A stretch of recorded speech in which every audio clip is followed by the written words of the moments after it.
The Daily Objective. My name is Razi Ginsburg. I'm here with Jonathan Hoenig. Today we're discussing one of our favorite people to discuss. I don't know that we've said some positive things about him, but I think it's mostly negative, especially today. That's Jordan Peterson. So let me just read out the tweet that was the reason for this episode. So he says, YouTube has now declared war not only on free speech, but on democracy itself. Mark my words, YouTube. You've crossed the line and you're on the wrong side of history. More on this Monday as we regroup and plan our next moves. Elon Musk, please take note, please, sir. So this was Jordan Peterson did a show, an episode of his podcast with Robert Kennedy Jr. I think we'll have an episode dedicated to that guy at some point soon. But and YouTube decided to remove it. So we'll get into this. But Jonathan, is YouTube violating Peterson's free speech rights? I saw Jordan Peterson at OCON years ago now. I was always a little bit mystified by the kind of the interest, the fascination, and his influence these days. And I'm not surprised, Razi, he gets this basic concept of free speech wrong, just like so many other so-called conservatives, the liberals. This is a concept which Ms. Rand illuminates very clearly. Google Ayn Rand lexicon and free speech. She talks about explicitly what this is. But we see this idea bastardized again and again and again, that when YouTube removes a video of yours or Twitter takes down your account, this is not an issue of free speech. It might be an issue of the culture that you don't like. It might be an issue of the policies of that particular platform. But even Jordan Peterson gets this wrong once again. And I'll just throw this into his notion of democracy, that it's an assault to democracy. Well, it's like everything's wrong with that perspective politically, I think, in terms of just understanding the American system of government down to the end. So, Jordan Peterson is wrong.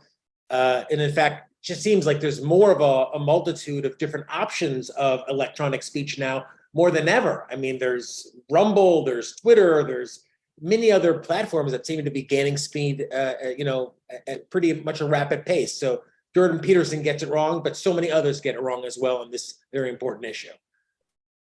Yeah, and if you look at the political right in America, and it's difficult to define what exactly is the right. I don't know if Jordan Peterson would be happy to fully be associated with that, but I think he definitely is more associated with the so-called right than with the left.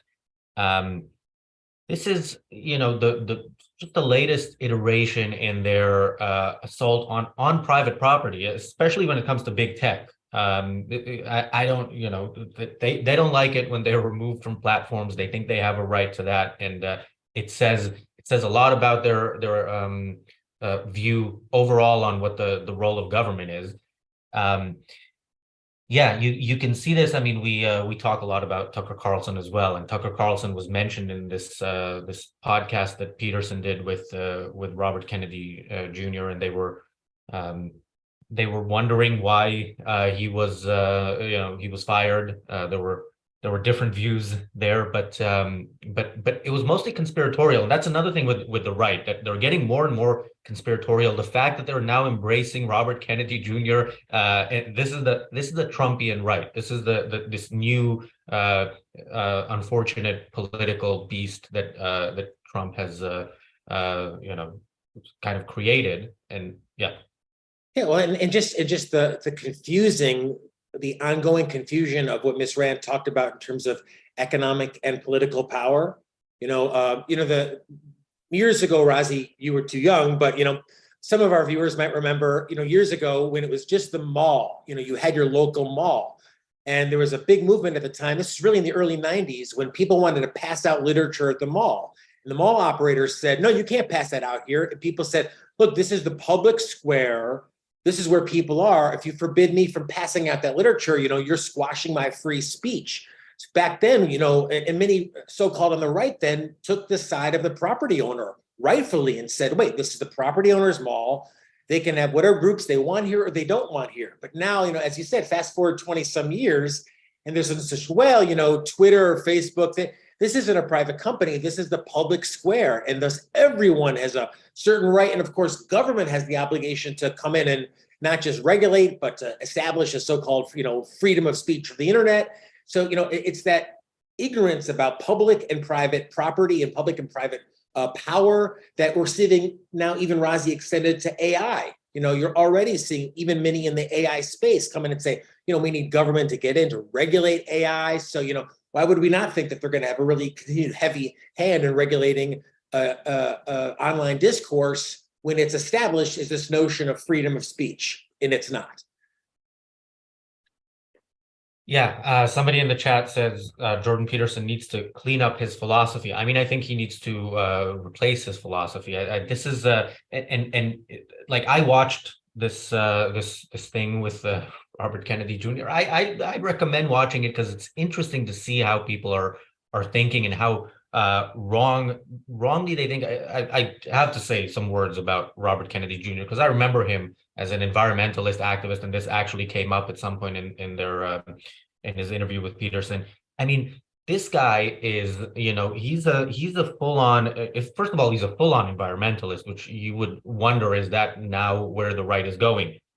He's he's a conspiracy theorist about pretty much everything. He's an anti-vaxxer. And by the way, somebody last week at the London Ayn Rand meetup pointed out to me when I called somebody an anti-vaxxer who didn't get the COVID vaccine, that there's a bit of a package deal there. If somebody, chose for whatever reason not to take this particular vaccine, and we're grouping them together with people who think this is government trying to poison us and, putting a tracking device into us, and people who think that they don't need to vaccinate their kids because the Lord is protecting them. But this guy is anti-vaxxer through and through. And like, how did we get here? How did we get to the point where this is, the people who like Trump, this is kind of their second choice or possibly their first choice? Well, I kind of investigated Robert Kennedy years ago and kind of found out as much as I needed to go years ago this time around. So I'm going to live life a little bit on the edge here with Robert Kennedy and actually hold my cell phone right up to my head. Maybe I'll just leave it here for a few minutes. I know I'm kind of really living life on the edge. I guess that's the whole environmental thing, right? You don't have cell phones, don't have any modern technology. I just think even casting the politics aside for a moment, Razi, this understanding of what free speech is, and this idea that freedom of speech means that you have a right to someone else's soapbox, and the fact that so many on all sides of the political spectrum now believe that someone else owes you a microphone, someone else owes you a stage, someone else owes you an audience. And that, of course, extends to the public streets as well. So when you want to go out and, loiter in front of someone else's business, loiter in front of someone else's home, make a disturbance in front of someone else's car, block their road. In the case of the environmental Earth for Oil, Stop Oil Now people, I mean, all this goes now as legitimate speech, and it's not. If Oil Now wants to protest, rent a private stadium and go deface all the artwork you want there. But this notion that somehow the public owes you a platform, I think Jordan Peterson himself is promoting with this type of speech, and doing us all really a big disservice in the process. Yeah, part of the irony I thought when listening to this podcast was that Peterson was talking. They were talking a lot about the pharmaceutical companies. Robert Kennedy Jr. likes to talk about them. I think at some point he said that they are, what was it? Traditionally, they're a criminal enterprise. Like a blanket statement about the pharmaceutical companies. And Peterson, I don't know if he fully agreed with that statement, but he did seem to agree with the sentiment. And he suggested at some point, what if direct to consumer advertising is banned, like the pharmaceutical companies are banned from doing that. Which is ironic for somebody who demands a platform on from YouTube, but thinks that companies shouldn't be allowed to inform potential customers about their products, and mainly, I guess, because the potential customers, as is often the case when people government power should be expanded, the consumer is too stupid to make his own choice, to make up his own mind. So Thank you, Free Trade, really generous contribution. And Bonnie Bertrand, who's a YouTube member, reminds us with the approximate quote, where there are sacrifices, there's someone collecting them. And that's that altruist philosophy that promotes getting something for nothing, as you're pointing out, Razi. And what's so frustrating and chilling is that when Jordan Peterson, with these really terribly mixed premises, conflicted premises, he is held out in the culture as the alternative to socialism, collectivism, statism. So if you're a young person anywhere in the globe now, you're looking around the world for inspiration. It's like you've got the loony left, and then you've got the right, which is, I guess, Ben Shapiro and Jordan Peterson and, I don't know, Roger Stone, or Donald Trump. So Ms. Rand talked about collectivism as the unknown ideal, and which is why I think supporting the Ayn Rand Center UK, reading Ayn Rand is so important now. It's still the unknown ideal. It's maybe even more unknown now than it was 10 or 15 years ago, and why I think what we're doing here every day is really the only radical voice in the culture writ large. yeah, and as you know, on Wednesday evenings I run the London Ayn Rand meetup, which begins in like 47 minutes for those of you who still are in the area and can make it. And today we're talking about philosophy and sense of life. And I was thinking about this because I was preparing for both at the same time. The concept of sense of life, like when you think about it in connection to Jordan Peterson, and you see it both in his ideas, in how his more fundamental views apply to things like pharmaceutical companies, environmentalism. At some point he said he blamed the environmentalist movement for the fact that 20% of young men now are out of work or don't work and don't have relations. Robert Kennedy blamed it for blamed pharmaceutical companies for it pretty much. But that kind of thinking, and you can find quite a few videos of Jordan Peterson giving talks where he's crying, and it's you kind of see his sense of life, I think, more than you see it with most people, and it's sad. It shows you, that yes, as we discussed, he does need philosophy, and it's I mean, I listen to I really don't listen to Jordan Peterson, but I just listened to him at OCON, and what I've read, there's there's a listlessness and kind of a darkness and a helplessness in when I hear him riff as against Dr. Peikoff, against Dr. Brooke, or even some lectures from Miss Rand themselves. At the end of those lectures, I find myself wanting to cheer.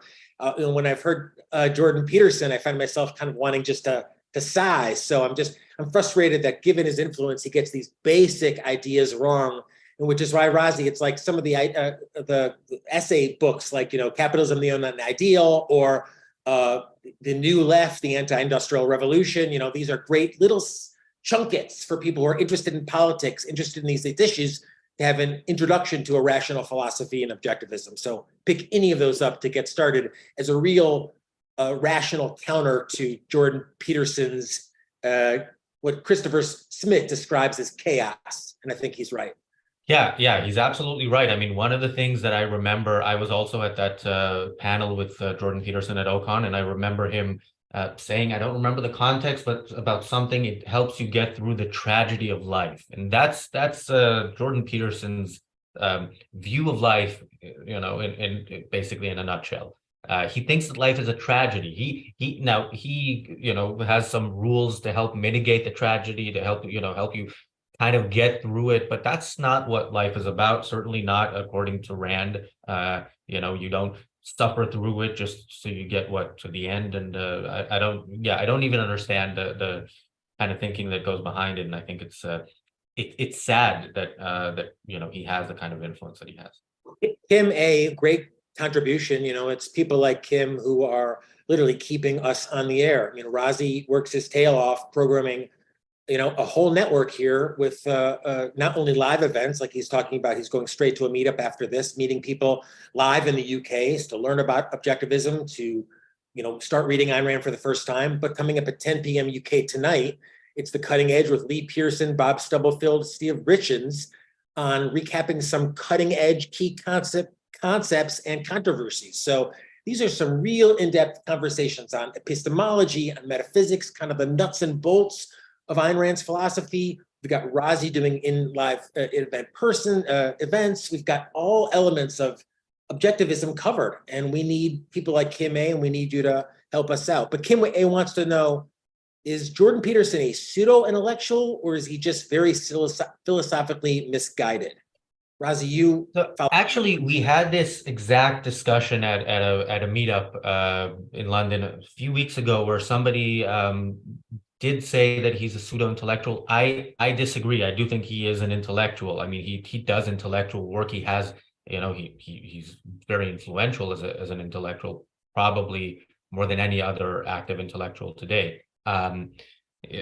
He's definitely philosophically misguided and misguiding, because people listen to him, and he speaks well. He articulates his wrong views very well, and yeah, he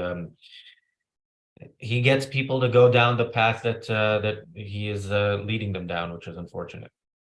Well, again, I kind of, as a counter, so many of Dr. Peikoff's speeches and lectures are available for free on YouTube. So at the conclusion of this program, take the opportunity to pick one of those up. Jordan Peterson, his influence is really shocking, I guess, to me at least, as someone who is always curious about ideas, interested to kind of pick up other speakers, and, a rabid podcast listener. Razi, his malevolence, as you said. Dr. Brooke, I know, has talked about it as being mystically influenced. There's a religious element to, seems like a lot of Jordan Peterson, but, don't let his influence, I could think, scatter you from those basic principles. Ms. Rand talks about check your premises. When we're talking about, a free speech, there's a definition for that. It's not just whatever you feel like, or if you happen to be canceled or thrown off a platform, your free speech. These are things for which there are definitions. So avail yourself to what Ms. Rand's work did decades before Jordan Peterson, I think, was probably even born.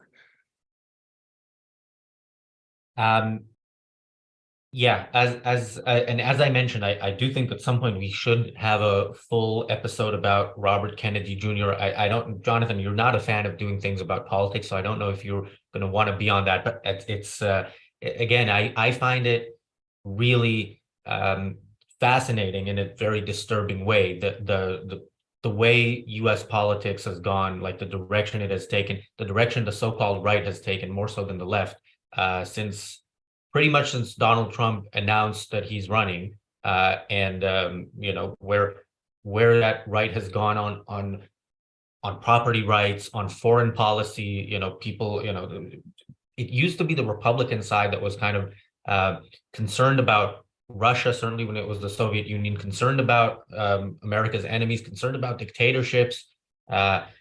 George W. Bush had this whole thing about spreading democracy, which is not how I would do it, but it at least acknowledged that there was a problem with countries that are totalitarian, whereas Trump admires these leaders, from North Korea to Russia, and anywhere in between. Right. Well, I mean, the many on the right, a decade ago, including probably whatever the Jordan Peterson equivalent back then was, Razi, to your point, gave lip service to free market capitalism, gave lip service to laissez-faire, didn't have a moral argument for it, but, proponents of laissez-faire, I always feel like had some seat at the table. Maybe it was just one seat, but it's some seat at the table.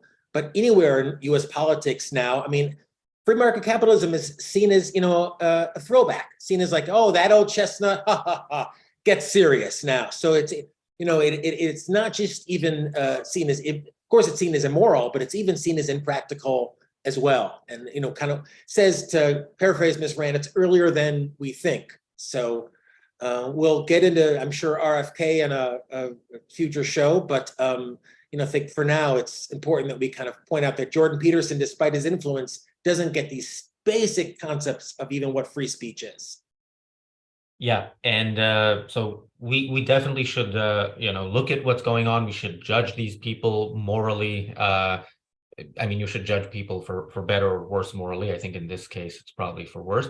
Speaking of judging people, This Saturday, for Ayn Rand Center UK members at the platinum level or above, we have our first session of our monthly mock trials with James Valiant, a real-life prosecutor, and Matthew Humphreys, a real-life criminal defense attorney. It's all going to be very real, almost. The trial this Saturday is of Ragnar Daniskill.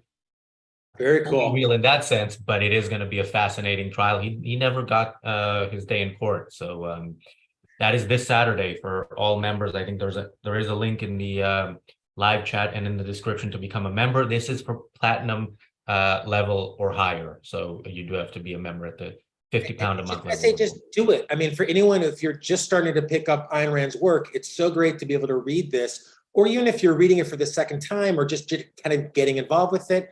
It's so great to be able to read and learn along with people like James Valiant, who are real experts in objectivism. And this whole mock trial thing sounds like so much fun, Razi. So, I'll be tuning in, and it's just great to be able to support the center and participate in these really unique events with experts in objectivism like James. Yeah, and by the way, that follows the astronomy course, which is also platinum level and above. And we do have, who's playing Ragnar? Good question. It's Nikos, who very much looks like a Scandinavian pirate. So, he's not even going to be acting. Yeah, so it follows the astronomy course, which is also on Saturday. On Sunday, we have our session for all members with James Valiant on the history of philosophy. On Tuesdays, we have our sessions, our book club on The Fountainhead, where Shoshana Milgram is often participating. So yeah, there are many reasons to become a member, and yeah, I hope you'll all consider it. And I'll just say Shoshana is, I think, probably one of the top 2 or 3 knowledgeable objectivists in the world. And I'd put Dr. Peikoff on that list. So be able to interface with her is a huge advantage for anyone who's really interested in learning about Ayn Rand, not just reading a tweet and saying, oh, I know everything about Ayn Rand, but learning about Ayn Rand. And that's what we're here to do, inspire you to read Ayn Rand, learn about more her philosophy, and take us along for the ride. And thank you, Regina, for your contribution as well. And Bonnie, who asks, how can we use a Razi emoji as a marketing tool? Set a membership goal we can meet. Well, that's a unique idea. Razi, I know you've got those badass t-shirts, maybe a emoji as well. Yes, there are no t-shirts of me. There is a great Jonathan Hoenig t-shirt, which I often wear on the show, but yes, I think we said we'll have a Razi emoji, right, when we reach 100 YouTube members, which we've already reached. So yeah, that is coming soon, unfortunately for all of us. Keep it tuned here, 10 p.m. UK. It's, as we said, cutting edge. Lee Pearson, expert in epistemology, Bob Stubblefield, and Steve Richens on these interesting ideas. So, keep us tuned. Like us, thumbs up us, share the show, and become part of what we're doing here. And thank you, Wes, for your super generous contribution. You guys are part of the biggest, objectivist network in history. I mean, as I said, in the old days, it was sending around tapes once every 6 months. We're with you every single day, Monday through Friday, with some of the biggest names and thinkers in objectivism. So thank you for being part of what Razi is spearheading. I'm so happy to be part of it, and happy you all are as well. So for Thanks, Razi, Jonathan, and the Thursday Collective is on tomorrow. It's still the Thursday Collective for another 4.5 weeks before it becomes the Daily Collective, although we're going to give it a different name because we think that might send out the wrong message. But it becomes a day in a few weeks. But it is still weekly, so tune in tomorrow. Thanks, Jonathan. We're growing, and you're part of it. So thanks for supporting what we do. Bonnie, Christopher, Wes, all of our super chatters. We'll see you in just a few hours for the Cutting Edge with Lee and the gang. Be well and best premises.